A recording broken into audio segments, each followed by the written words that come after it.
Nichole, you are feeling that connection because I know that for the last 5 years you've dated almost exclusively white men. Yeah, and that's not on purpose. It's just how it ended up happening. I dated black men almost exclusively in my youth up until maybe 30, 33, something like that.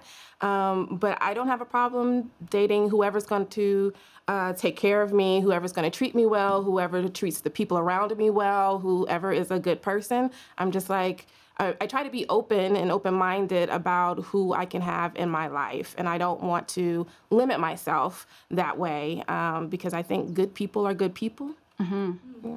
So did the statistics have anything to do with that, the social climate in terms of black women dating? Yes, I'm from Nashville, which is a very white town, and when I started online dating, the people who were matching with me were mostly white men. And I will say, to be, honest, to give full disclosure, a lot of them were coming at me with some racist fetishizing bullshit. And of course I eliminated all of that. I did not, for the most part, entertain any of that. A lot of them were coming at me with some kind of like, do you dominate? Can you dominate me? Kind of thing in the bedroom. Yeah, they wanted me to like beat them up and like step on them and shit like that. And then finally I was like, okay, well, let me see. I was like, so you started beating them up? A little bit, yes.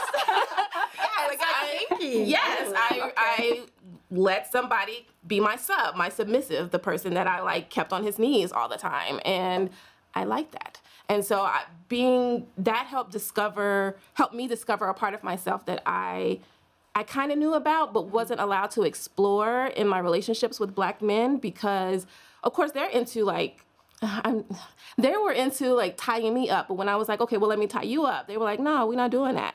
Well, why not? Like, if I'm supposed to trust you with that kind of thing, why can't you trust me? So there's a lot of that. Like, it's not just the sex, but it's also like this performance of masculinity that comes into play sometimes when I'm talking about just strictly like a sexual relationship, a casual relationship between like, white men and versus black men. So that's part of also why I seem to kind of gravitate more towards white men in the last few years, even though I do miss the swag of black men. I miss the smell. Like they're really, that's terrible, right? But there is like a little bit.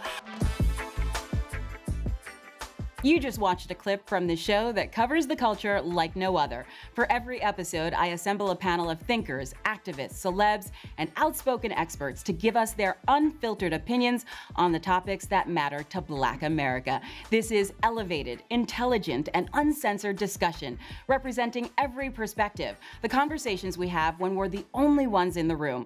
No topic is off limits. We're not afraid to go there, and we do it all live 5 days a week. Join me here every weekday at 4 p.m. Eastern. And don't forget to subscribe and follow us on social media at twitter.com/Marlee Show. It's The Marlee Show. There's nothing else like it.